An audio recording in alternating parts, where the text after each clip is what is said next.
Okay, good morning, everybody. Hope you're well. I hope you had an enjoyable Yom Ha'atzmaut last week. Again, I think it was a especially significant day this year as we're going through difficult matzavim. And we're going back to what we were talking about, the mitzvah of counting the Omer. And you'll recall that this was in last week's Parsha Emor. And just to review very, very quickly, you'll recall that there are three shitos lahalacha regarding the mitzvah of counting the Omer. Shita number one is Tosfos in Maseches Menachos that says that the Torah commandment of counting the Omer is limited to where you bring the barley offering of the Omer on the second day of Pesach. Miyom haviachem es Omer hatnufa. Therefore, when there's no Beis HaMikdash and there's no Korban HaOmer, the counting of the Omer is not required under Torah law. It is only a rabbinic takana to be what is called Zecher LeMikdash, a commemoration of remembering the mitzvos of the temple. That is opinion number one. Opinion number two is the opinion of the Rambam, who actually says that the mitzvah of counting SEFIRA is the Oraisa even today, and it does not depend on the Korban HaOmer. So according to the Rambam,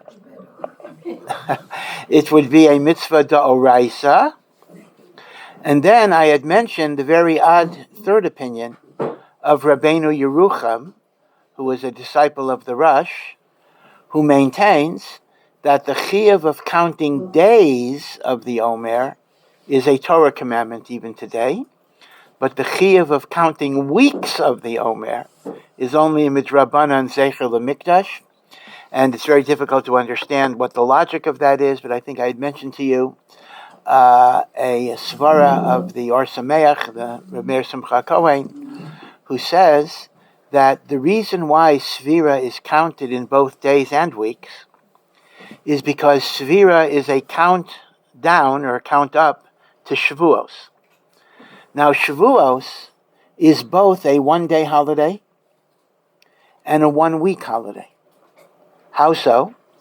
It is a one-day holiday because it's a one-day holiday, but it's a one-week holiday because in the pilgrimage obligation to bring, right, every person has to bring a korban olah on Yom Tov, but if you didn't bring it on Shavuos, you have 6 more days to bring it. So in a sense, it is 7 days, a week. So Shavuos is a holiday of a day, and Shavuos is a holiday of a week. Therefore, the Omer must be counted in daily units and in weekly units. But, says the Meshech Chochmah, the 7-day dimension of Shavuot is only relevant when there's a Beis HaMikdash. When there's no Beis HaMikdash, the only element of Shavuos that remains is the day and not the week. So Rabbeinu Yerucham is very beautiful. That is why, when there's a Beis HaMikdash, you have to count days and weeks. When there's no Beis HaMikdash, the chiyuv d'oraisa is days, and the weeks is Zecher l'Mikdash. This is what the Or Sameach explains, is the explanation of the unusual shita of Rabbeinu Yerucham. I just want to point out, it seems to me that Rabbeinu Yerucham might be the explanation of the interesting nusach that some Sfardim have in counting the Omer. That where do you put the word ba-Omer or la-Omer? That I'm not even, that's a question of Girsa. So for example, let's say last night. Right? If you remember, I counted last night, so I'm okay. All right. So last night, right. So we said Hayom Shmona v'Yesrim Yom. It is 28 days. Shehem Arba Shavuot Ba-Omer La-Omer. It is 4 weeks in the Omer. So we put the word Ba-Omer at the end of the sentence. But some Sfardim have the custom Hayom Shmona v'Yesrim Yom Ba-Omer Shehem Arba Shavuot. They put the word B'Omer after the days and not at the end of the weeks. What's the logic of that? So I think, I'm speculating, that This is based on Rabbeinu Yerucham's Shita, that it is the day count that's a Torah requirement. The week count is only rabbinic. So we want to give an extra significance to the day count by positioning the word ba'omer there. Now, lahalacha, how do we paskin?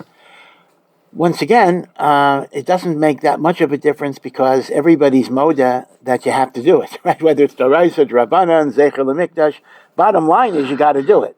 So it's not going to be so relevant in terms of differences lahalacha, but most Rishonim do in fact paskin like the Tosfos and Menachos that Sefirat HaOmer Bizman Hazeh is a Drabanan, Zecher L'Mikdash, because the Torah requirement of Sefira would only be when there was the korban of the Omer itself. And Be'ezrat Hashem, therefore next year, our hope and our prayer will be, we will have a Beis HaMikdash, we will bring the korban Omer, and then among many, many other blessings, this is only one of many, many, we will be Zocha to be Makayim, the mitzvah of counting of the Omer on a Doraisa level. But of course, that's hardly the only benefit that we'll have. One question about women. Do women have to have a mitzvah, have an obligation of counting the Omer? Lahalacha, it is absolutely clear that women do not have an obligation to count the Omer. And the reason is, this is one of those things that are within the rule. There are so many exceptions to the rule, but this is covered by the rule. And the rule is a time-bound positive commandment. A positive commandment that is limited in time duration, such as sukkah, lulav, shofar, women are generally exempt from. Now, there are many, many, many, many exceptions. There's kiddush and there's eating matzah. There are many, many exceptions. But these are exceptions to the rule.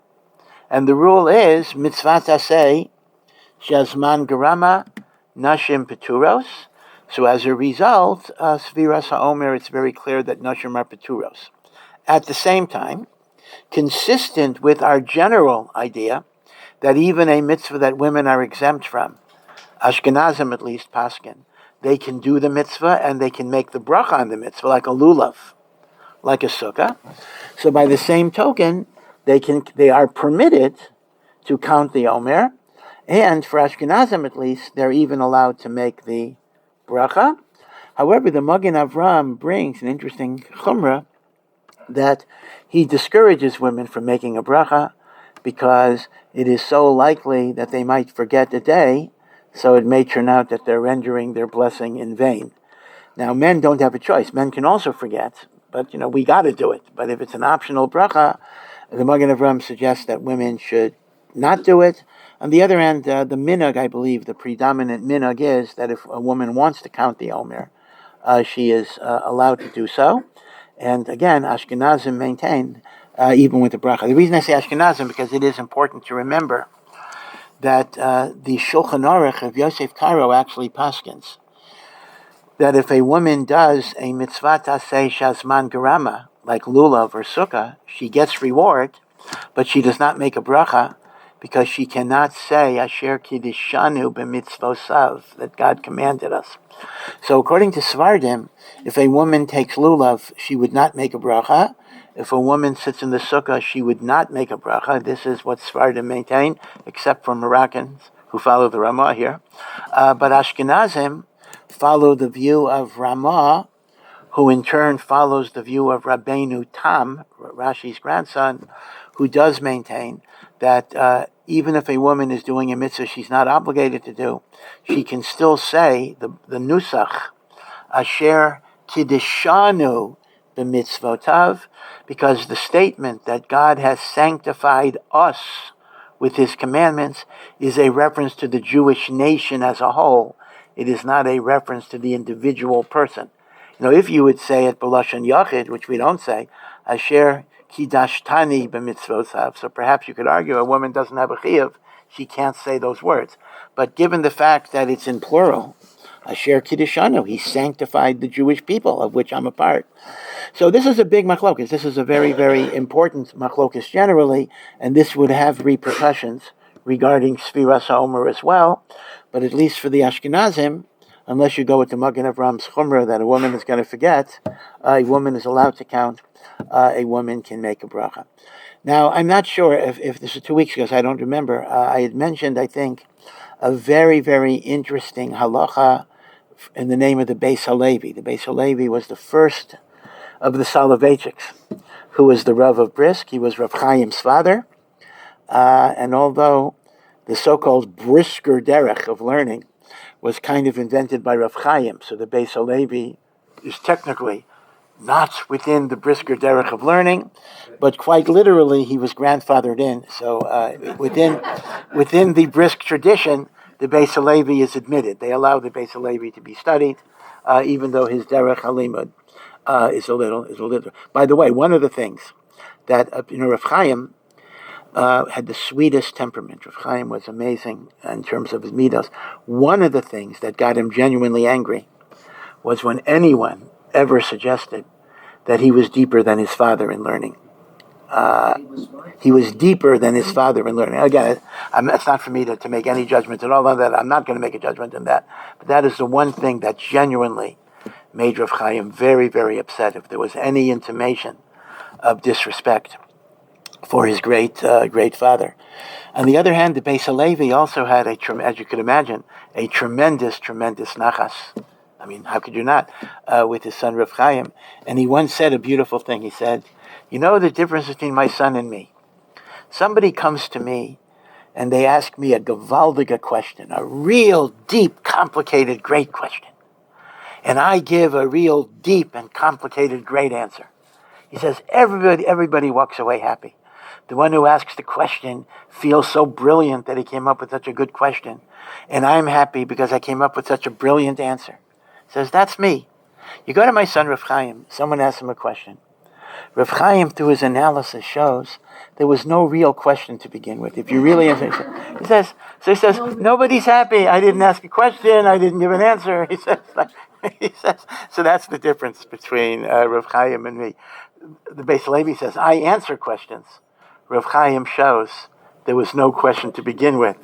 In fact, often people have Rav Chaim is very deep, but if one understands Rav Chaim, and Rav Chaim asks a kasha and gives an answer, your feeling often is, I don't understand what the question is now. I mean, now that I see the approach, I don't even see what was bothering me 5 minutes ago. That was Rav Chaim's derech. But the Beis Halevi said a very big chiddush. And again, if I said this, forgive me, but I'm going to add a little bit. Friend Aryeh sent me something that's interesting. I'm going to add a little bit to it. And that is, when the Beis Halevi became the Rav of Brisk, people think that everybody in Europe, in the Golden Age, before in the 19th century, before World War I, everybody was a guy and everybody was a tzaddik, everybody knew Shas. There were quite a few that did, indeed. But the truth of the matter is, in big cities like Brisk and Vilna, there were plenty of Jews who were not religious. There were communists, there were secular Zionists, there were Bundists, and then there were Maskilim. Maskilim themselves is a very, very broad range. You had Maskilim who were Yirei Shemayim, but believed in secular education. You had Maskilim that were Apikoros Gemurim. So when you call somebody a Maskil, you really don't know what he was, because there were righteous Maskilim, so to speak, and there were Maskilim who were mamish anti-Torah legamri. But the Maskilim wanted a meeting with the Beis Halevi. They were not very happy because they thought they would get a modern rabbi. They thought they would get a progressive rabbi, one who went with the times, and they wanted to talk to the Beis Halevi to kind of set him straight. So they sit down and they say, times are changing. Jews are being integrated in general civilization. We need a Yiddishkeit. We need a rabbi. We need a halacha. Same things you hear today, that is flexible, that adapts to the times, that changes accordingly. He says, are you the right man for this job? So the Beis Halevi says, oh, sure. I have many, many leniencies in halacha. I am mechadesh many kulos that earlier rabbis were not even aware of.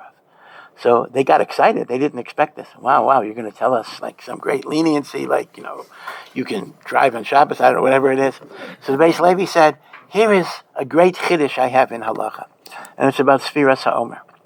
Everybody knows the halacha that if you skip a day of the Omer, you can no longer count with the bracha. Again, just to be sure, just to review this very quickly. Last night I was supposed to count day 28, and I did not.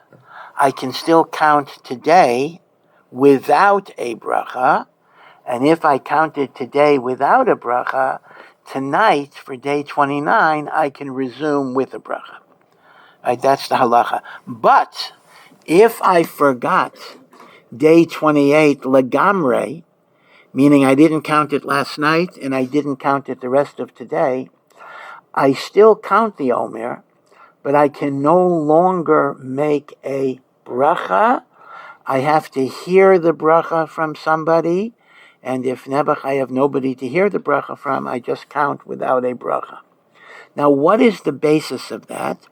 The basis of that is the shita, is the opinion of the Baal Hilchos Gedolos, one of the Gaonim, anonymous. We actually don't know his name, but he wrote a book called Hilchos Gedolos, so he's called the Bahag, and he says that since when the Torah describes the counting of the Omer, the Torah uses the word Sheva Shabbasot Temimot, complete, perfect. If you miss a day, your counting is no longer going to be complete. So according to the Bahag, let me explain something. You actually wouldn't even count because your counting is not complete. But here is the thing. Most Rishonim argue with the Bahag and say you count with the bracha. So really the extremes are the following. Bahag says if you miss a day, you don't even count. Most Rishonim say if you miss a day, you count with the bracha. Most Rishonim. The compromise position is this. We paskin like most Rishonim that you have to count, but since, according to the Bahag, it would be a blessing in vain, so we have a rule that says, safek brachos, whenever you're in doubt whether you should make a bracha, you don't do it.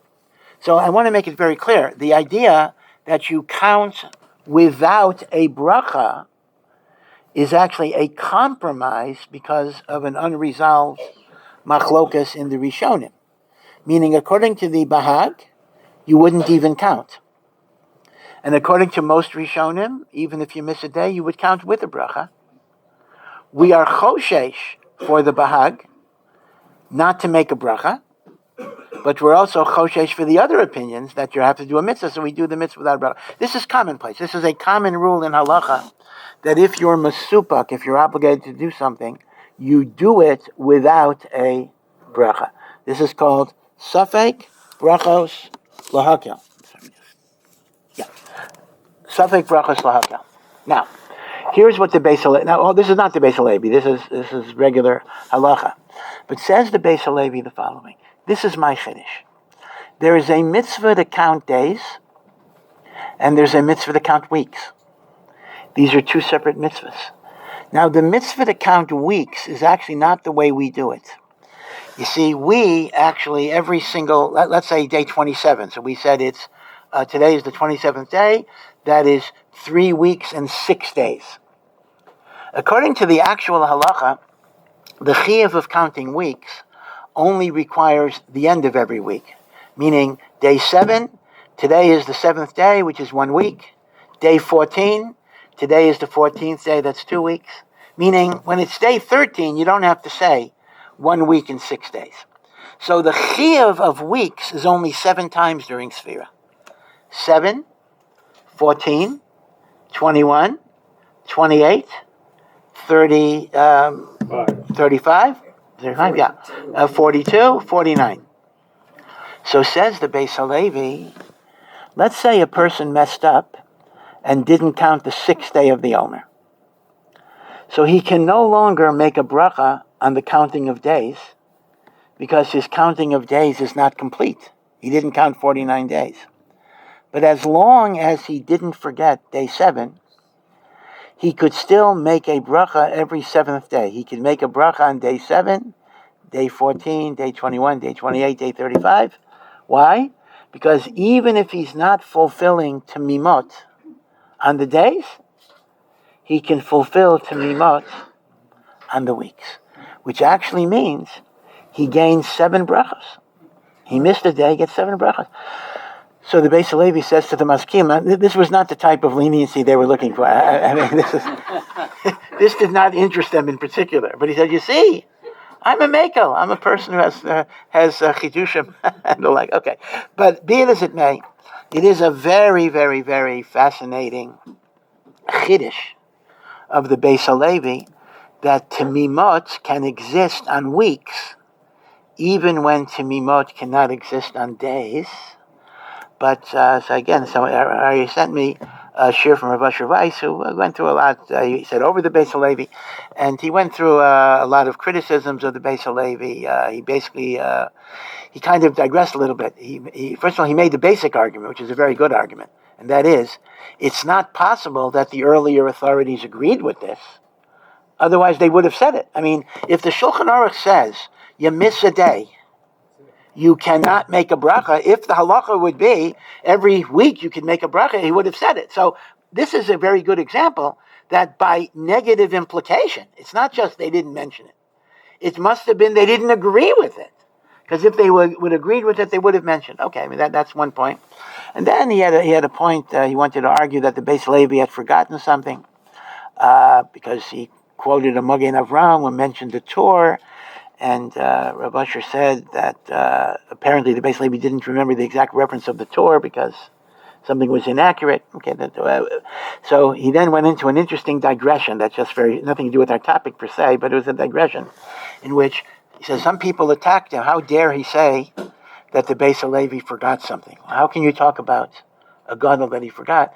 So he went into the idea that forgetting is part of life. Nobody is immune from forgetfulness. Moshe Rabbeinu himself had forgotten some halachos. And then he had mentioned a fascinating thing. He says, take the Vilna Gaon. Right? The Vilna Gaon, like the greatest of Torah scholars, who knew every single thing in every part of the Torah. So he pointed out, there are 9 times, at least that he found, in the Vilna Gaon's commentary to the Shulchan Aruch, where he says a certain conclusion, and then he says, afterwards, I found in the Tosfos the opposite. So Rav Usher says, quite logically, what does it mean afterwards? It can't mean that, I learned the Tosfos afterwards. He certainly had learned the Tosfos 1,000,000 times. So what does he mean? Afterwards, I saw that Tosfos says differently than me. It could only be that he had forgotten at the time. Now, again, I'm frankly even almost scared to even say that. If I wouldn't be quoting somebody else, I wouldn't say it in 1,000,000 years. The Vilna Gaon forgetting, I mean, it's almost impossible. I'm not sure I can believe it. On the other hand, it's a pretty good diuk. What does it mean? Afterwards, I found in Tosfos. Right? It's not like I might say something and then I see later Tosfos, says that. I mean, the Vilna Gaon knew all of this. Elamai, even the Vilna Gaon, things can be forgotten. So he said that it's not. Yeah. You're the only one. Hashem is the only one. But be it as it may, halacha, we, again, as Rav Usher says, we probably do not paskin like the Beis Halevi, but it's a fascinating chiddush to differentiate weeks and days. Okay. Now, let me switch gears a little bit. If we ask ourselves, is the Omer period a happy period or an unhappy period? There is nothing intrinsic to the Omer that would make it unhappy. Lehepech, the Sefer HaChinuch says that the original intention of the Omer days were days of simcha, days of anticipation, days of looking forward to Matan Torah. In other words, this is not an unhappy period. This would have been or should have been a happy period. And yet, all of us know that there are various mourning customs that are associated with the Omer. Now, where do they come from? So here, it's very, very important that you differentiate between different sources. There is a Talmudic source, and there is a Gaonic source. And it's important to keep in mind what is derived from what. The Gemara in Yevamos gives us the famous story, the beautiful story, of Rabbi Akiva ben Yosef, the great Rabbi Akiva. That Rabbi Akiva was an Amoretz, he was an ignorant shepherd. He didn't even know how to read, and he was in the employment of a wealthy landowner by the name, who had the nickname of Kalba Savua. Kalba Savua in Aramaic means a satiated dog, a dog that's stuffed. And the Gemara in Gittin explains he was so hospitable that even if you were a dog, you would walk out stuffed. As anyone that has a dog knows, that dogs are never full. Dogs can eat without limits, and yet he was Kalba Savua. Even the dog walked out full. So that wasn't his real name. Actually, we don't know what his real name was, but Kalba Savua was what he was known as. So he was considered to be a righteous person. He was considered to be a charitable person, a balas chesed, and he was very wealthy. And he employed shepherds to take care of his flocks. And Akiva was one of his shepherds. And his daughter, Rachel, fell in love with Rabbi Akiva, was attracted to Rabbi Akiva, saw greatness in Rabbi Akiva. And she wanted to marry him. And her father was absolutely abhorred. God forbid, he could get the best guy in Lakewood or whatever it is, he gets this Amoretz, this ignoramus. So they got married, and Kalba Savua was so incensed that he made a netter, he made a vow that she would get nothing of his property. So from being a daughter of the wealthiest family in Jerusalem, she was living in abject poverty. Abject poverty. They were living in a barn. They were lying on straw. It mentions Rabbi Akiva would pluck the straw out of her hair. And then at some point, the story, she sent Rabbi Akiva to learn Torah. And he started with the first graders, whatever the cheder system was then. He was there for 12 years without even visiting her, it says, it's recorded. And then he comes back after 12 years.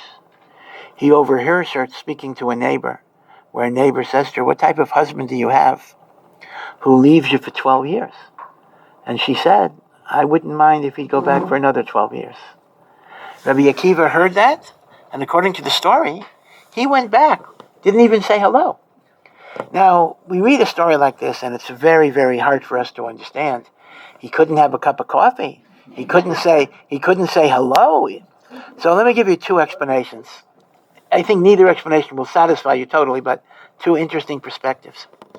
Perspective number one is from Rav Aaron Kotler. Rav Aaron Kotler used to say all the time that 1 times 24 is much greater than 2 times 12.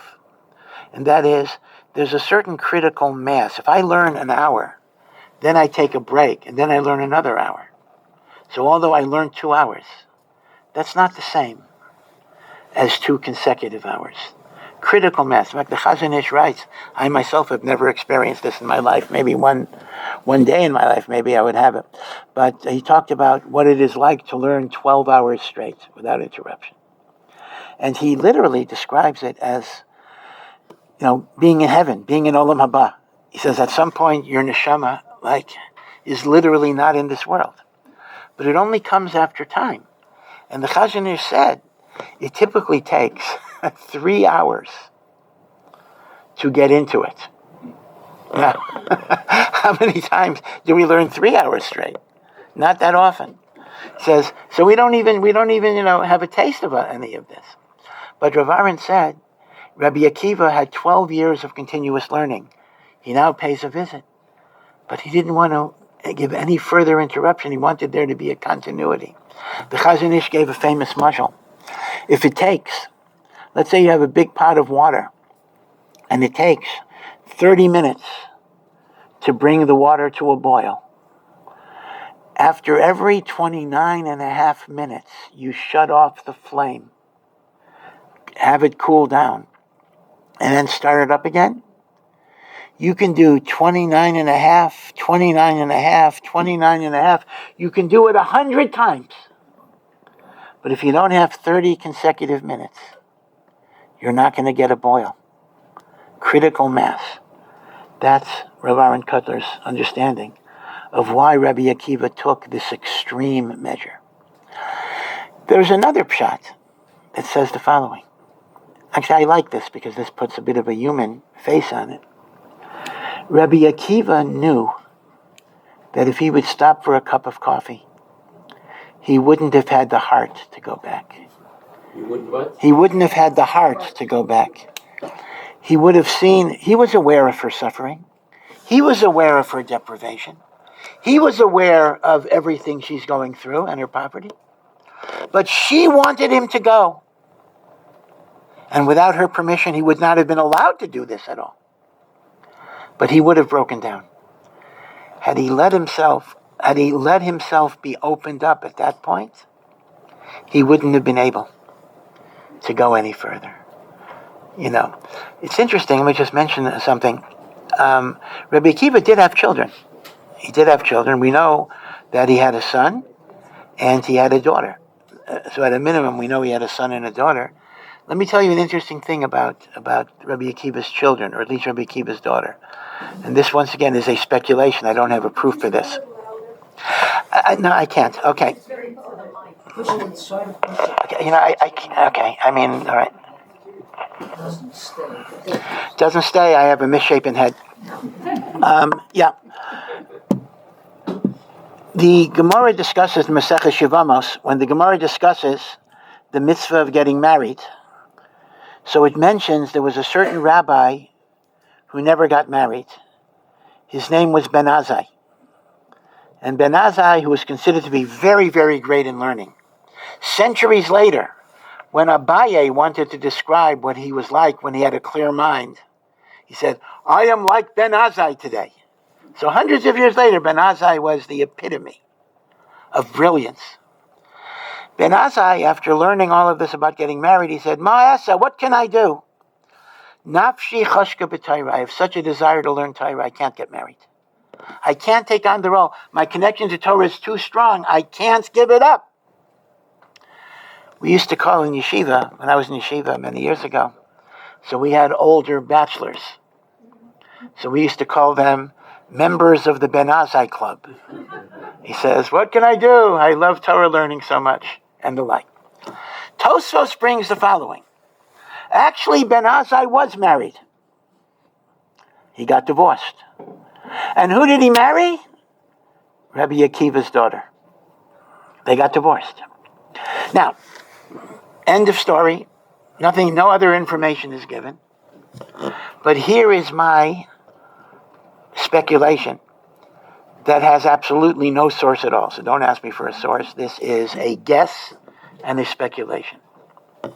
If I'm Ben Azai, and I just want to learn, and I realize that marriage by definition involves, being involved in a home and the like. But I got to get married. It's a mitzvah. So I want to look for a woman who will make no demands on me whatsoever. Hard to find. So I look around and I figure, Rabbi Akiva's wife let him go for 24 years. Rabbi Akiva has a daughter. Like mother, like daughter. If I want a wife who will not expect anything of me, who will simply free me up, she's the best bet. What went wrong? The daughter saw what her mother went through. And she was, of course she was righteous. God forbid, I'm not saying that. But she was not going to live that way. She didn't want to live like her mother lived. This is often the case with rabbinical families. The daughter doesn't want the way the parents were living. So that's my little speculation why Ben Azai separated. But be it as it may, Rabbi Akiva went back for another 12 years. And after those 12 years, 24 years altogether, he was now the greatest rabbi of Israel. He came back, 24 years of learning, 24,000 students. 24,000 students. The largest yeshiva in the world today, it's a machlokas how you count it. It's either Mir, here, or Lakewood in America. And you're dealing with 7,000, 8,000 max. 8,000 is the largest yeshiva in the world. Rabbi Akiva had 24,000 students. And he comes back Rachel is living in poverty. She's rags. She comes to greet him. The students think she's crazy. They don't know who she is. They kind of want to protect Rabbi Akiva from the crazy woman. And Rabbi Akiva utters the immortal words, Shali v'shalachem, all that I've learned and all that you have, all that I am and all that you are, Shalah is hers. So from a human standpoint, Rachel looks at her life that was full of loneliness, deprivation, poverty, having to raise her two children more or less by herself. And now she sees how everything was worth it. Beautiful. All of the success, all of the Torah, all of the Talmidim, that because of her, her husband became the greatest of the Gedolim, the greatest of the leaders. And can you imagine the tremendous joy in her heart? Now, let me just say there's an interesting second part of the story. At this point, Kalba Savua, after 24 years, finally regrets that he put his daughter through so much. He does not know this is his son-in-law. But he made a vow, and the halacha is you can matter a neder. A neder could be mutter either by going to a beis din of 3, that's what we do today, or technically, according to halacha, although we don't follow it, you can go to a very expert rabbi. We don't do this today, but a yochid mumcha could matter a neder. So he figured this Akiva, he didn't know what it was, but this rabbi has 24,000 students. He certainly must be a great expert. I'll go to him to get my vow annulled.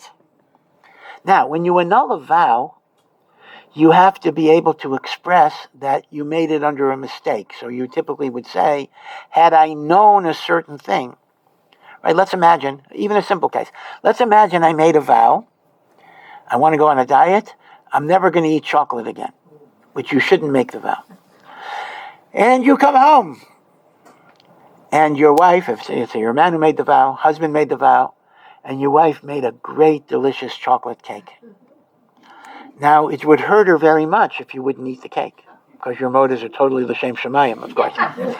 So you go to a beis din and you say, if I would have known my wife would have gone to the trouble to make the cake, I wouldn't have made the vow. So the beis din can matter the vow. That's called a petach. Petach is an opening. So Rabbi Akiva asked Kalba Savua the following.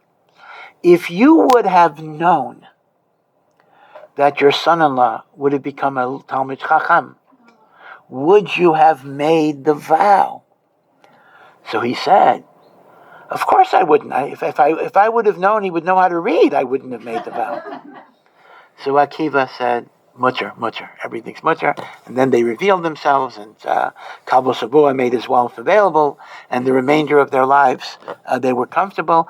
L'maisa, Rachel died a short time thereafter. Rachel did not live that many years, and in fact, this is the tragedy of Sefirat HaOmer. The 24,000 students of Rabbi Akiva that he accumulated after the 24,000 years of Torah study, all of them died in the period of time between Pesach and Shavuos. Once again, I will only speculate because I don't have dates here, but it seems to me that might have killed Rachel. Because I know Rachel died shortly thereafter. It could very well be. I mean, imagine what's going on. She lives a life of deprivation. She finally sees the great blessing that her efforts accomplished. And then all of that is destroyed. How much can you take? How much can you take?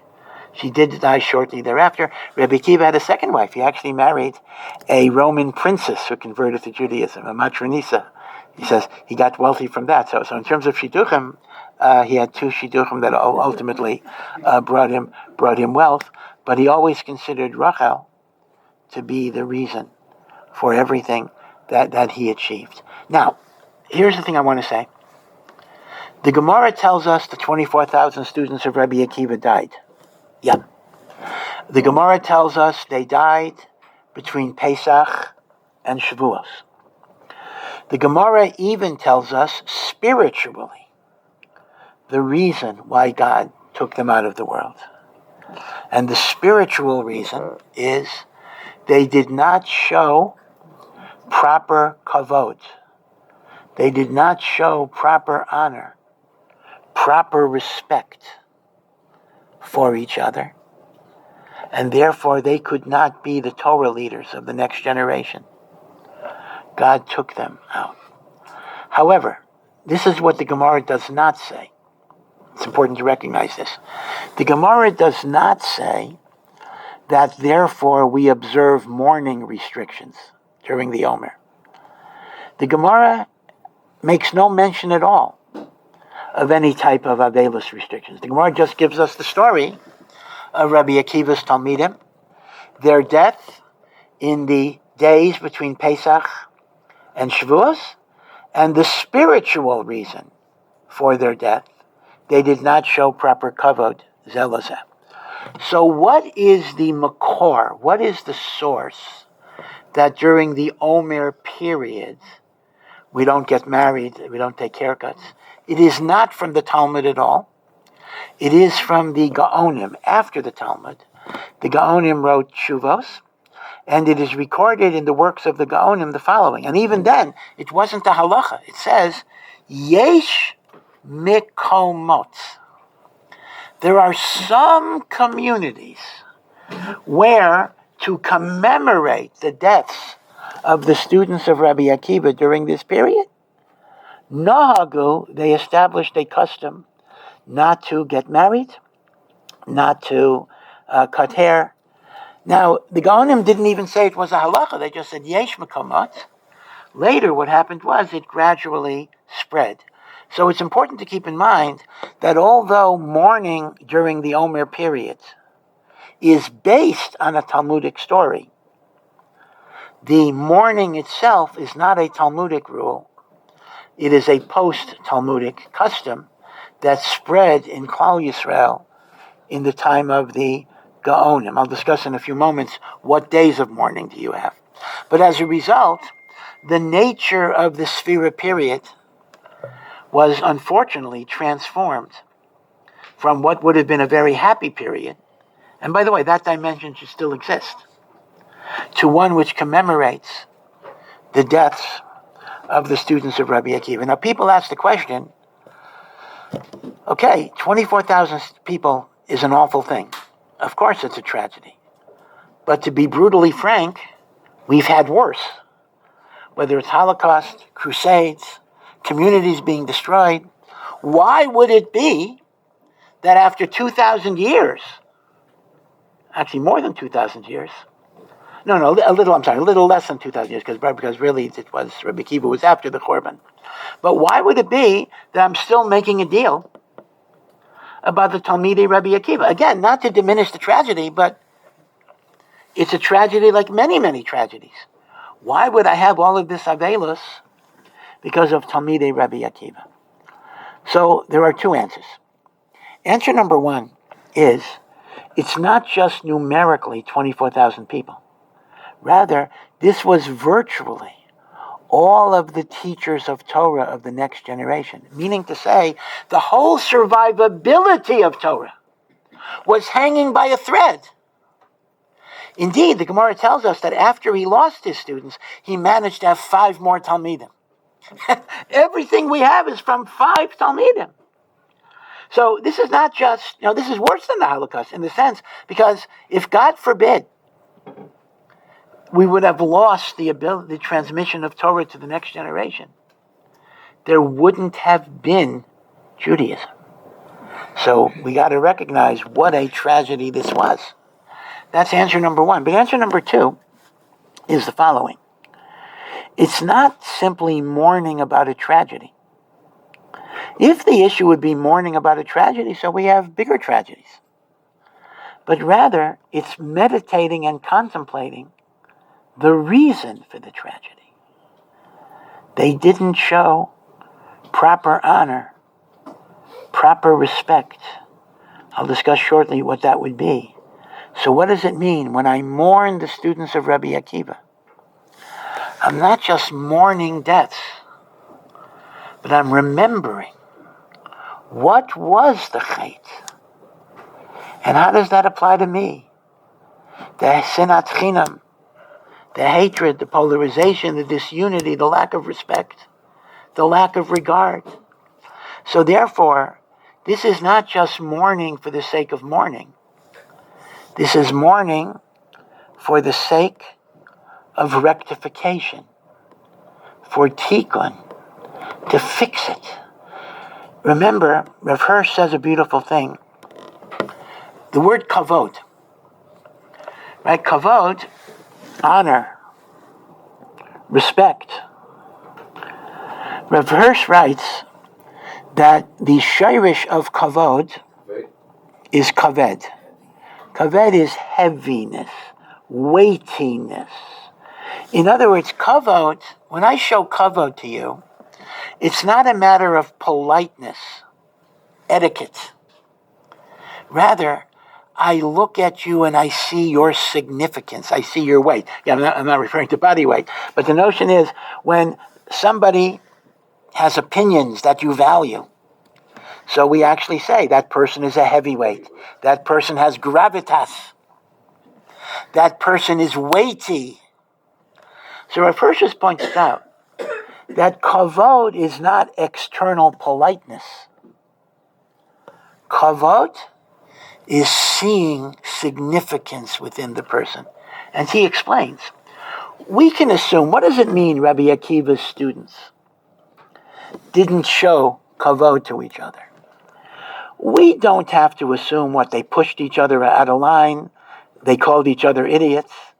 We can assume that if I would have a video and I would see their behavior, it looked perfectly good. They were doing exactly the way you're supposed to behave. They were not rude. They were not pushy. They were not insulting. They were not denigrating. But in their heart, they looked at each other and they said, I have Rabbi Akiva. Maybe because of I have Rabbi Akiva. I don't need you. I don't learn from you. There's nothing you have to offer. And that's why, you see, people say there are kind of opposite things going on here. On one hand, we're supposed to prepare for Matan Torah. That's the original meaning. On the other hand, I mourn because of the students of Rabbi Akiva. That's an opposite thing. It's not opposite. It's all the same. Because part of how you prepare for Matan Torah is to see the good in others, to have achdus and avas Yisrael and kavod. And they were taken from the world, even though you might say, well, did they deserve to die for that? Maybe they didn't deserve to die, but they couldn't be the Torah leadership. Right? A Torah leadership that does not recognize the good in every Jew cannot be leaders. They were taken because they just couldn't be the leaders of the next generation. And it's so paradoxical because Rabbi Akiva was the one who taught. V'yahavta l'reacha kamocha is the klal gadol b'Torah. It's so fascinating that this is the kitrig, this is the criticism of the students of Rabbi Akiva. Right? So this is why we have Avelis. Now, here is the thing that the Gaonim say. The Gaonim say that the minhag of Avelos is not to get married and not to cut hair. Doesn't say anything about music. So where do we get the idea of not listening to music during the Omer? So people will ask me often, people of a more modern bent, they'll ask me with a note of defiance, where does it say in the Shulchan Aruch that you're not supposed to listen to music during the Omer? So you'd figure it got to be there somewhere, but no, it actually is not there. You won't find it. So the person has this triumphal smile. Therefore, it's mutter. I say, well, not really. The reason why the Shulchan Aruch does not say you're not allowed to listen to music during the Omer is because the Shulchan Aruch says you're not allowed to listen to music the whole year. Zecher l'churban. to remember the sadness of the tragedy of the temple. Therefore, there's no reason to mention anything about the Omer, or the 9 days or the 3 weeks for that matter. So Rav Moshe Feinstein writes, according to the strict halacha, it's forbidden to listen to music the whole year, but we are lenient on it, because this is something that would have been too much of a hardship, so the poskim are lenient. But at least during the Omer or the 3 weeks, we should try to follow the halacha that should apply the whole year. So this is fascinating. This actually means there is no special Iyar of music during SEFIRA. The Iyar of music during SEFIRA is the Iyar that would apply the entire year, which our minhag is not to follow, but for certain periods we follow the halacha that we would optimally do the whole year. It's very, very interesting, and that's why the Gaonim do not mention music as a SEFIRA restriction. Now, as you know, and I'm going to go over this very, very quickly, and maybe next week I'll elaborate it a little bit more. The mourning period does not necessarily match up with the whole SEFIRA period.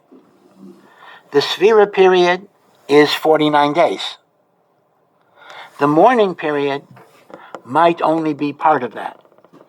And we have many, many different customs of the mourning period for Rabbi Akiva's Talmidim. Let me mention quickly 5 or 6, I may lose count. Custom number 1 is the Arizal. Now the Arizal's custom is very simple. He does do 49 days. Some say Lag BaOmer is a break, some say not, but 49 days. That's minhag number 1. Minhag number 2, you start the 2nd day of Pesach, which means the 1st day of the Omer, and you go through, now this will be a little unfamiliar, you go through Lag BaOmer, in other words, you keep 33 full days, and the restrictions are lifted Lag BaOmer, the 34th day of the Omer. Again, that's not so familiar, but indeed the Shulchan Aruch brings this minhag, which means Lag BaOmer does not have any special chashivas. It is simply the last day. So minhag number 2 is 2nd day of Pesach through Lag BaOmer, and after that everything is mutter. Minhag number 3, which is a very familiar minhag, is 2nd day of Pesach until the morning of Lag BaOmer, and the morning of Lag BaOmer all the restrictions are lifted, and from then on, it's going to be mutter. This year, things are a little different. We have an extra leniency this year, because since Lag BaOmer is on Sunday, so it's adjacent to Shabbos, so l'chavod Shabbos, when Lag BaOmer is right after Shabbos, you are allowed to get a haircut on Friday, not Thursday night, but you're allowed to get a haircut on Friday. But if Lag BaOmer is not on Sunday, then Eino Chinami, you would not be allowed to get the haircut till Lag BaOmer in the morning, in the daytime. So that's minhag number 3. Minhag number 4 is that you don't have any Avelut at all in the month of Nisan, and you start your Avelut Rosh Chodesh Iyar, and you go from Rosh Chodesh Iyar until 3 days before Shavuos, until, not including the 3rd day of Sivan. That gives you 33 days. And Lag BaOmer is a hiatus, which means you can get a haircut on Lag BaOmer, but you got to continue afterwards. Minhag number 4, I don't know, I'm losing my count. Number 5 is you don't have Avelut on Rosh Chodesh. You start after Rosh Chodesh, but that means you lose 2 days.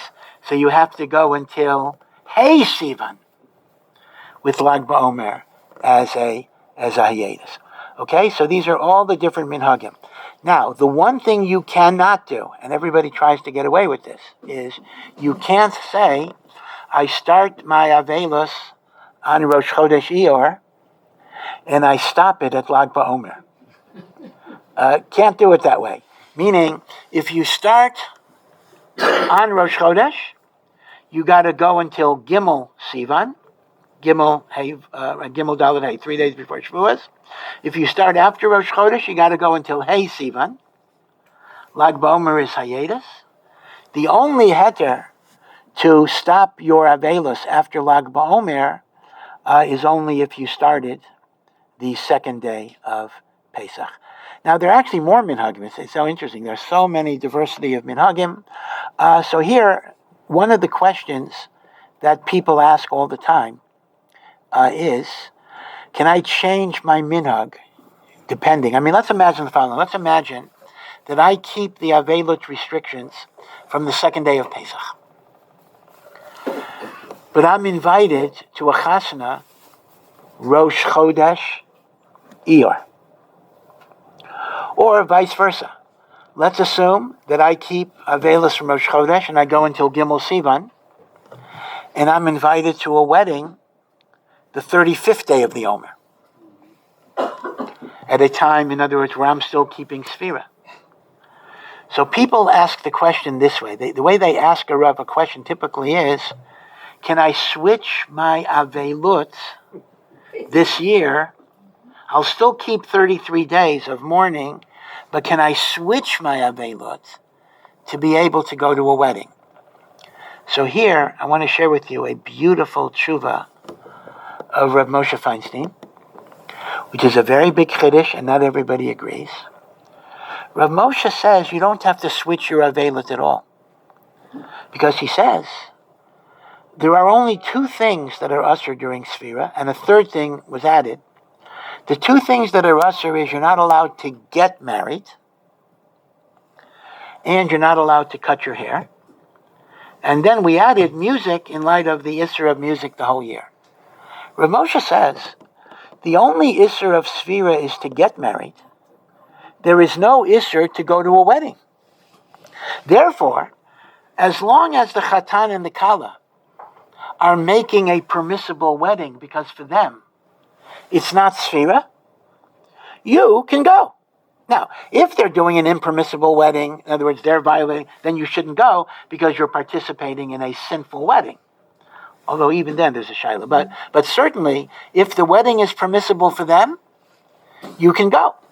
But then Rav Moshe says, but wait a second.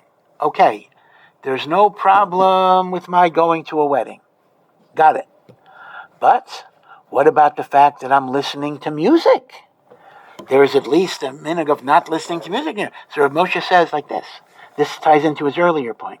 If the Isser of listening to music is an extension of the Isser the whole year, that never applied to a chasna, which is a mitzvah. So the same way, you can go to a chasna during the year with music and go to the chasna during SEFIRA with music, as long as I'm not transgressing the avera of getting married during SEFIRA. So Rav Moshe says, I can go to the wedding, I can listen to the music. But then he has a third thing.